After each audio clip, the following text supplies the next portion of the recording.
The Gulf Coast Growth Show is sponsored by Chevron Pasadena Refinery and is an extension of the Economic Alliance Houston Port Region, where our mission is to market and grow a vibrant regional economy. Hey guys, and welcome back to the Gulf Coast Growth Show. I'm your host, Jason Lee, joined by my co-host, Zeke Smith. What's up, buddy? Glad to have you today. And we are joined by Chris, is it pronounced Franzen? Franzen. Franzen, fantastic. The Vice President, Sales and Operations of Broussard Logistics, a local organization here in Houston. Been around for how many years now? Since 1978. Wow, 1978. That's 1 year before me. That's pretty old. So, yeah. Now, I want to really, first of all, before we dive in, Chris, we're going to talk about freight optimization, logistics, supply chain. That's just been your gig for years, and I think you have a pretty cool story. We love hearing from industry professionals that have really worked their way through their experience. You know, they didn't come from the outside. They've been in this, and it sounds like you've been in it for a minute. So why don't you take a moment and just tell us a little bit about your background? All right, yeah, great. So I started out in the industry working for a less than truckload carrier called Roadway Express. I started as low as you could be. I was a dock worker. I was a teamster, and putting my way through school. And as a result of finishing school, I was invited to go into a management training program and held different positions in management, from being a dock supervisor all the way to being an operations manager to running my own facility. So the largest facility I ran was about 400 associates. So did about $25 million, $28 million in revenue a year at that one facility. So gave me a lot of experience, spent some time in sales as well. So made me pretty well-rounded as far as our industry from a pricing perspective and freight execution perspective. And then a little bit about the organization. I mean, you guys, I think you shared a little bit about where you guys started, and why don't you tell us something about that? Yeah, so our founder, Paul Broussard, started the organization. He has a railroad background and was getting moved all over the country and decided to start his own company. And we started out as a freight bill consulting group for auditing and paying freight invoices. So we're big organizations, may not have the expertise to compare their actual contract against the actual invoice that comes in. So we started out auditing, paying invoices. Today, we process close to about $1 billion worth of transportation-related invoices a year. Wow. So gives us a lot of strategic information about what different shippers are doing all across the country. So even though we're based here in Houston, I'd say probably 65-70% of our client base is outside of Texas. Wow. Wow. And then you from that, you turned into what? I mean, it's branched out into a number of things, correct? Yeah. So really, we used that strategic information that we had in auditing and paying those bills. As we audit and pay those bills, I get to look at all those different contracts from all those different shippers. And many of them are private contracts with the carriers. So it gave us a huge amount of strategic information to go, okay, we're auditing your bill, which is a very passive function. You know, it happens after the transportation transaction's been completed. Most people hire us for that just from a reporting perspective, because their current ERP system, whether it be Oracle, SAP, whatever, doesn't give them a lot of information for their logistics team to use. Wow. And so, but the other thing it doesn't give them is, hey, how good is this pricing in relation to other shippers in the marketplace? So it gives us a lot of consulting opportunities to help people understand, hey, you're overpaying by anywhere from 10 to 30% for transportation rates based upon your size, your distribution footprint, commodities you ship, and stuff like that. Wow. So now, I guess that's a great way to jump into the first topic of our conversation, is because especially in today's climate where everybody's looking at ways to try to impact the bottom line, because I would say we're probably heading towards some headstorms that are going to be maybe pretty rough over the next couple of years. And so with that being the case, talk to us a little bit about lowering the cost, some of the things that you guys see that could help lower costs and improve performance. Yeah, so most of our focus is on the less than truckload side and the parcel side, which would be your FedEx, UPS. There is some regional players out there in that marketplace, but where we're seeing most of the opportunities is we're seeing these carriers take some of the largest increases, pricing increases in history. As an example, FedEx and UPS this last year took the largest increase to their customer base, or gave the largest increase to their customer base in the last 30 years. It was 5.9% average, but what we saw was with our client base an impact of somewhere closer to 9 to 11% higher costs, while they're reporting some of the highest profits that they ever have in their life. Wow. Sure. So there's these components of their contract that are very complex, and so most distributors, whether it be shippers of manufacturers, distributors, e-com companies, retail, don't have the tools that break down those pricing into all of its different elements, nor do they understand, in many cases, what the carrier's profit is on their freight. And so those salespeople are incentivized to go out and sell transportation Sure. at the highest possible margin they can, Right. but the only person that understands what type of margin is in place is the carrier themselves, because they're the only ones with the tools to break down the data into all those little unique pricing components. If you look at, as an example, FedEx and UPS, their service guide, which is a breakdown of all their different things they can charge you for, is 130 pages long. Oh, geez. So, I mean, it's I should say closer to 100 to 130 pages. It's very long. So, Intentionally, right? Intentionally, Yeah. long, you don't read it all, right? Oh, yeah, definitely. And you're not negotiating all those points. So they'll give you really good concessions in areas you don't use their service. Right. And then they give you bad concessions in areas that you have a lot of use in. And then, especially on that side of the business, it's extremely impactful because there's mainly 2 nationwide carriers. That's Right. it. So it's a duopoly, and so they work very lockstep with each other yeah. each year. Their pricing increases are the same almost every year. There's some nuanced differences, but it's intriguing when you look at it. And then they also place the confidentiality restrictions in their contracts to where they can't go talk to consultants and they can't go talk to people that can help them benchmark their rates.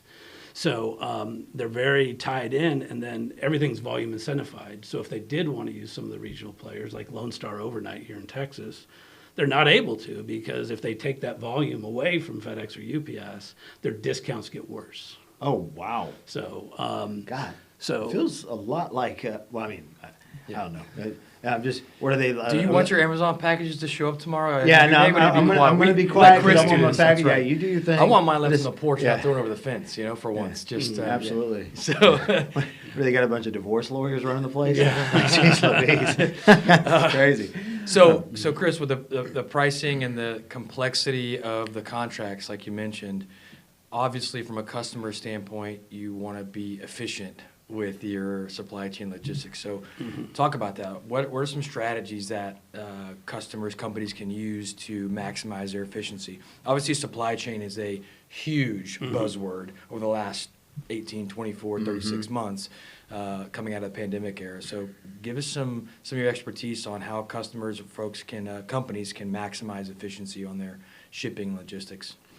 Yeah, so I think one of the things that we see, especially in this marketplace with the oil field and stuff, is a very decentralized purchasing of transportation services. You've got locations that are doing their own thing.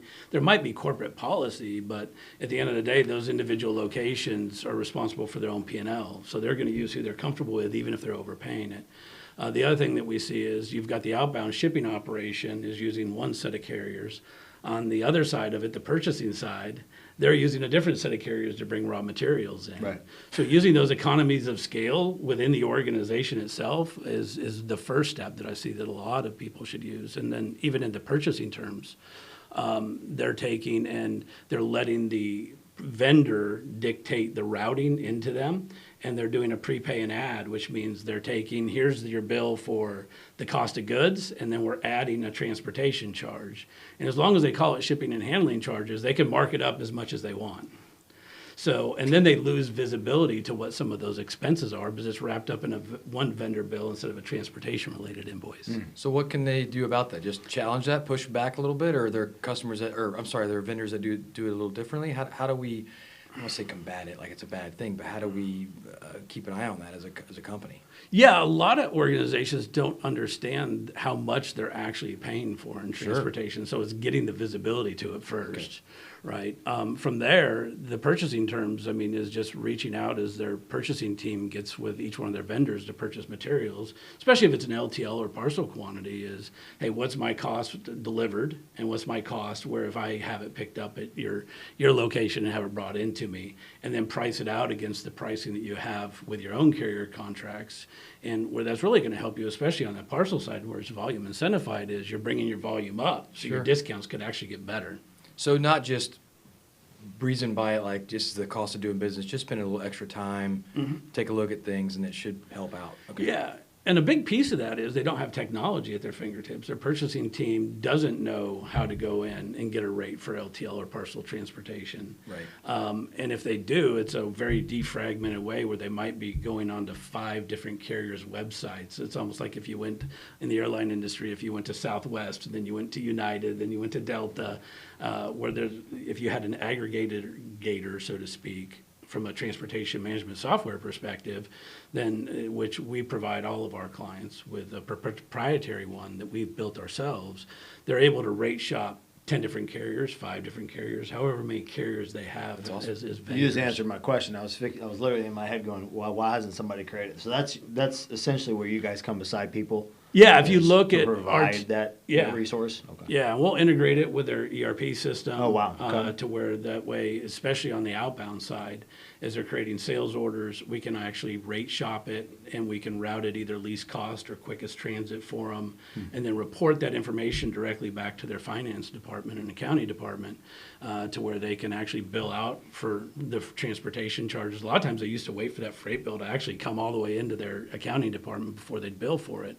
Well, we're able to help them with their accounts receivable cycle time, reduce that amount, and have a little bit better cash flow as well, too. So, Wow. Sounds good to me. Yeah, we didn't plan for this part of the discussion, but I think it'd be relevant to ask because it sounds like there's a lot of technology behind the scenes making these things happen. What are your thoughts on AI when it comes to this type? Because there's so many moving parts. Are you guys thinking in terms of that for the future and how that works, or do you have any thoughts on that? I think AI has, especially from where future bottlenecks might occur, I think there's a use for that.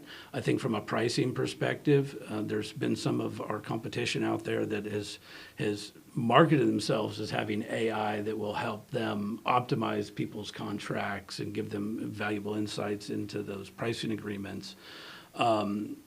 But from the perspective of really understanding what the carriers are giving at any given moment, it takes very contemporary knowledge. And, I wish I knew a little bit more about AI from that perspective and what the impact could be. We're actually going through a complete rebuild of our system right now.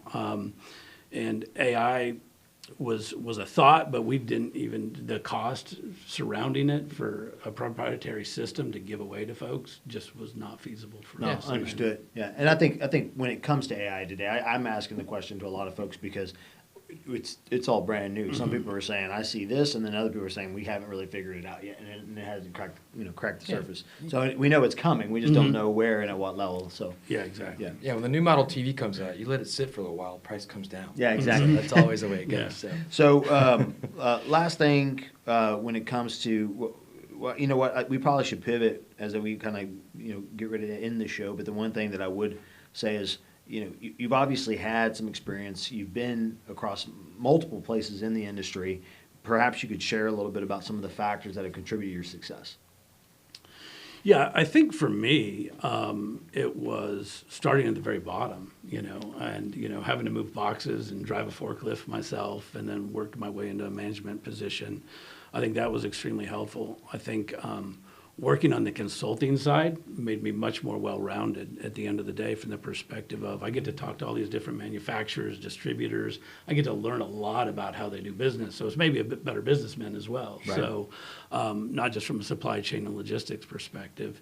And one of the things that we find super fascinating and exciting about our job is as I go into another company and I see some of the issues they're having, I probably have some case study from another client that was having the exact same struggles as.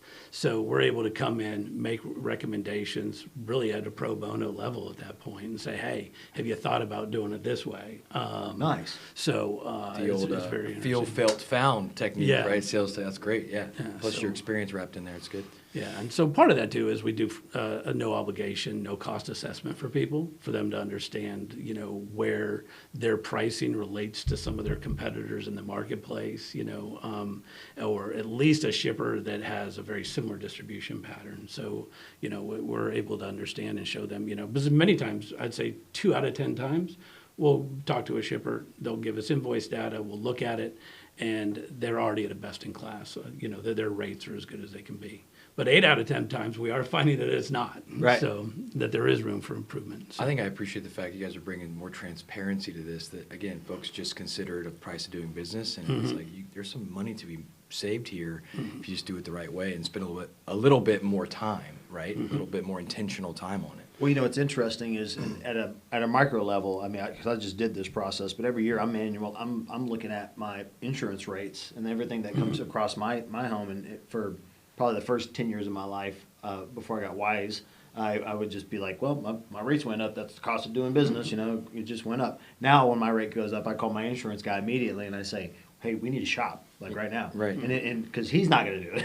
Right. and by the way, he's fantastic, David. If you're listening, you're amazing. I know you're a busy guy. But the reality is, business owners are out there running and gunning. They're not stopping to go, well, you should probably evaluate this at a micro level. But when you do it and you scale it across your entire business with all that stuff, every little dollar counts. And it sounds like you guys are making a massive impact there. We're trying to, and we've been real successful at doing it. So, well, just so when you say real successful, just so we can kind of get a gauge of what real successful looks or feels like for the audience, those that are listening that maybe are thinking, man, I should probably investigate that. What does a success story look like? Yeah, so I think for us, what we look for in success is not necessarily even hard dollar savings, right? And in many cases, that's our lead to get into the door, right? That we find that there's some actual money that is being left on the table that justifies a return on investment for our client. Sure. And for us, we typically work off of what's called a gain share model. So I don't even charge any money unless I save them money. Nice. Okay. So it's a self-funded program. We're not going to charge you $200,000 to help improve your contracts. I've got to provide a benefit first. Wow. But I think what most people find, if you're familiar with a NPS survey, Net Promoter Score survey, Oh, yeah. We ranked very high in that. And one of the things that we found most interesting was it was the soft dollar savings that was most people found the benefit in. It wasn't, there was a company that I was saving $800,000 a year for on a $3 million spend. And they said the biggest benefit of working with us was the time savings for their people with our technology, the outsourcing of auditing, paying the freight invoices. So the $800,000 was a minuscule number to them. So, wow. Okay. That's fantastic. That's so awesome. Really, you're making life better for the employees, for the team, for the people, and impacting them from a Hard to put a perspective. dollar figure to that. Yeah. Right? Because happier employees, more time savings, more efficiency is great. Great job. Zeke, anything else before we wrap up? Yeah, just as we wrap up, any people or things in your career that you want to, we always give our guests a chance to express any gratitude. Certainly, you've expressed the benefits of starting from the bottom and working your way to where you are today, successful professional, but always like to give you guys a platform to express any gratitude you'd like to.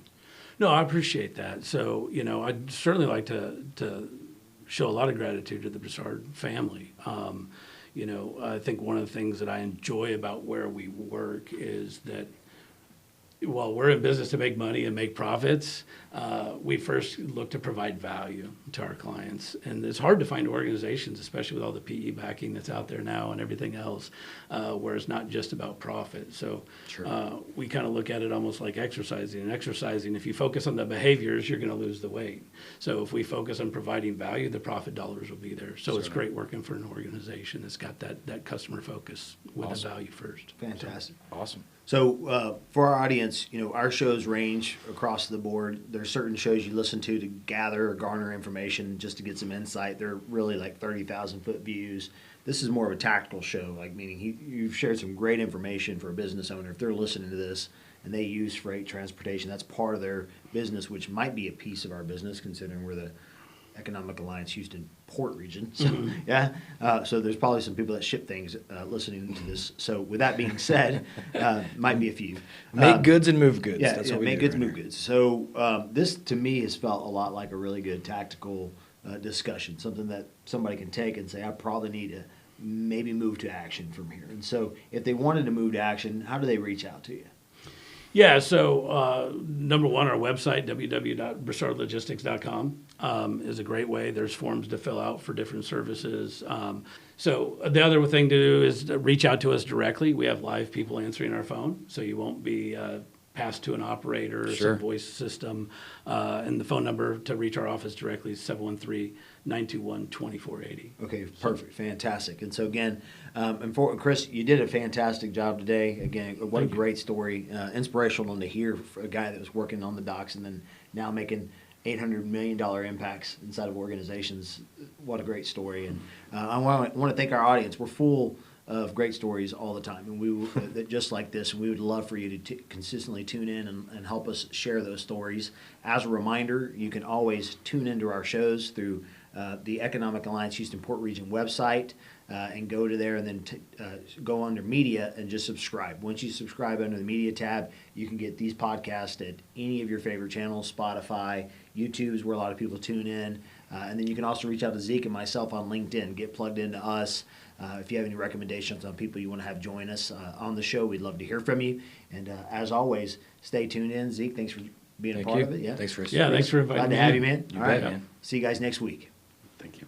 Thanks for tuning in, and be sure to go to the Economic Alliance Houston Port Region website and subscribe to our channels. And let's pay it forward by sharing the good news of what's happening in our region by passing this episode to somebody you know.